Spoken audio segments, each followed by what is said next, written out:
என் அன்பு தங்க பிள்ளையே, உன் உள்ளம் இப்பொழுது இருட்டில் விழுந்து கிடக்கிறது எனக்கு தெரிகிறது. நீ பார்க்குற இடமெல்லாம் முள்ளா இருக்குன்னு வேதனைப்படுற. நீ எங்கெல்லாம் கால் வைக்கிறியோ அந்த இடம் எல்லாமே வேதனையாக இருக்குன்னு நினைக்கிற. நீ இந்த வழியில் போகலான்னு நினச்சா அந்த வழியிலெல்லாம் உனக்கு கதவு மூடப்படுறத நீ உணர்ற. ஆனால் நீ கேளு, இது இருட்டில் இல்லை தங்கமே, இது ஒளிக்கான வழி.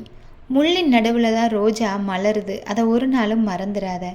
நீ சொல்கிற, அம்மா என் வாழ்க்கை கேள்விக்குறியாக நிற்கிதே அம்மா அப்படின்னு என்கிட்ட வந்து சொல்கிற. என் கணக்கில் கேள்விக்குறி கிடையாது தங்கமே, இது இன்னும் முடிவடையாத வாக்கியம்தான்.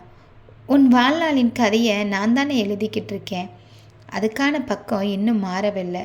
இப்போ நீ வாசிக்கிற பக்கம் வேதனை, அடுத்த பக்கம் ஆசீர்வாதம்தான். ஆனால் பக்கம் மாறுறதுக்குள்ள உனக்கு தான் பொறுமை வேணும். அந்த பொறுமை இல்லாதனால தான் நீ இப்படி என்கிட்ட வந்து அழுதுகிட்டே நிற்கிற. நீ சொல்கிற மாதிரி எல்லா இடமும் முள்ளாக இருக்குது, அது உன்னை காயப்படுத்துதான் அப்படின்னு நீ நினைக்கிற. நிச்சயமாக இல்லை தங்கமே, அது உன்னை இன்னும் நிலைத்திருக்க கற்றுத்தர்ற பாடம்தான். மனிதன் சோதனையால் தான் தன்னை வலிமைப்படுத்த முடியும். எளிதாக நடக்கிற பாதை ஒருத்தனையும் வீரனாக்காது தங்கமே. நீ கிடைக்கிற பாதை முள்ளு நிறைஞ்சதாக இருக்கலாம், ஆனால் அதில் நீ வலிமையான பாதத்தை பதிக்கிற. நீ விழுந்தாலும் நான் உன்னை தாங்கி எழுப்புவேன் நிச்சயமாக.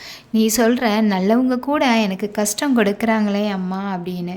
எல்லாரும் உன்னை விட்டுட்டு போயிட்டாங்கன்னா அதுக்கு பின்னால் ஒரு காரணம் இருக்கும். நானும் நிற்க தான் செய்கிறேன் உனக்கு துணையாக. அதை நீ புரிஞ்சிக்காம தான் எல்லாரும் விட்டுட்டு போயிட்டாங்கன்னு புலம்பிகிட்டே இருக்க. நீ ஏமாந்துருக்கலாம், நீ ஏழையா தனிமையாக பயமாக இருக்கலாம், ஆனால் நீ தனியாக இல்லை. உன் வீட்டு கதவு மூடினாலும் என் ஆலய வாசல் எப்போதுமே உனக்காக திறந்து தானே இருக்குது. நீ என்ன சொல்கிற தெரியுமா, அம்மா எனக்கு வலி இருக்குது அப்படின்னு சொல்கிற. அந்த வலியோடு சேர்த்து ஒவ்வொரு நாளும் அழுதுகிட்டு இருக்க. இருட்டு வந்தால் நிழல் தெரியாது, ஆனால் இருட்டில் தான் ஒளியோட மதிப்பு தெரியும். இப்போ உன் வாழ்க்கை முழுக்க இருட்டு மாதிரி தெரிகிறதா? அதுதான் நான் உன்னை ஒளிக்க தயாராக்கிற ஒரு வழி தங்கமே. நீ கண்ணை மூடி பார்க்குற நேரத்தில் உன் உள்ளத்தில் ஒளியை நான் வைப்பேன்.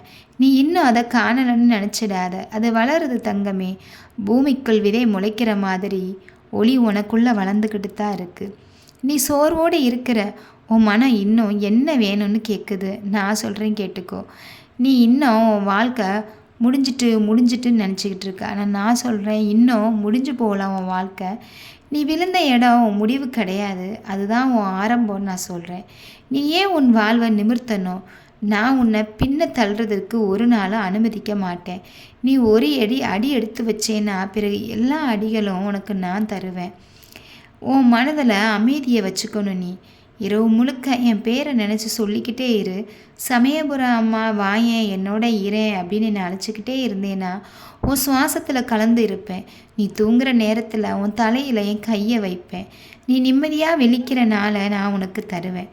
நீ பார்த்தா எல்லாம் முள்ளும் ஒரு நாள் உனக்கு பாதை வைக்கும்போது அது முள்ளெல்லாம் ரோஜாவாக மாறப்போகுது. நீ எதிர்கொண்ட வேதனை எல்லாம் ஒரு நாள் உன் பிரார்த்தனைக்கு பிறகு சத்தியமாக சொல்கிறேன் சந்தோஷமாக மாறப்போகுது தங்கமே. நீ இப்போ இருட்டில் இருக்கிறதால நீ இருட்டில் மாட்டிக்கிட்ட நினைக்கிற. நீ சொல்கிற வாழ்க்கை கேள்விக்குறியாக நிற்கிதுன்னு ஒவ்வொரு நாளும் புலம்பிக்கிட்டு இருக்க. முடிஞ்சிச்சுன்னு நீ நினச்சிக்கிட்டு இருக்கிற வாழ்க்கை இனிமே தான் தொடங்க போகுது தங்கமே. அது வரைக்கும் நீ நிம்மதியாக இரு. உன் நம்பிக்கை எனக்கு பரிசு தங்கமே. உன் கண்ணீரை நான் கண்டிப்பாக தொடச்சி விடுவேன். உன் வழியை நான் சுமப்பேன். நீ நினைவில் வச்சுக்கோ, இருட்டு வந்தாலும் ஒளி தாமதமாக தான் கிடைக்கும், மறைவு இல்லை. நான் உன்னோட இருக்கேன். இது உன் அம்மா நான் சொல்கிற அருள் வாக்கு. என் வாழ்க்கையை வழிநடத்தணும்னு நீ என்கிட்ட கேட்குறப்போ உன் வாழ்க்கையை வழிநடத்தாமல் ஒரு நாளும் உன்னை கைவிட மாட்டேன்.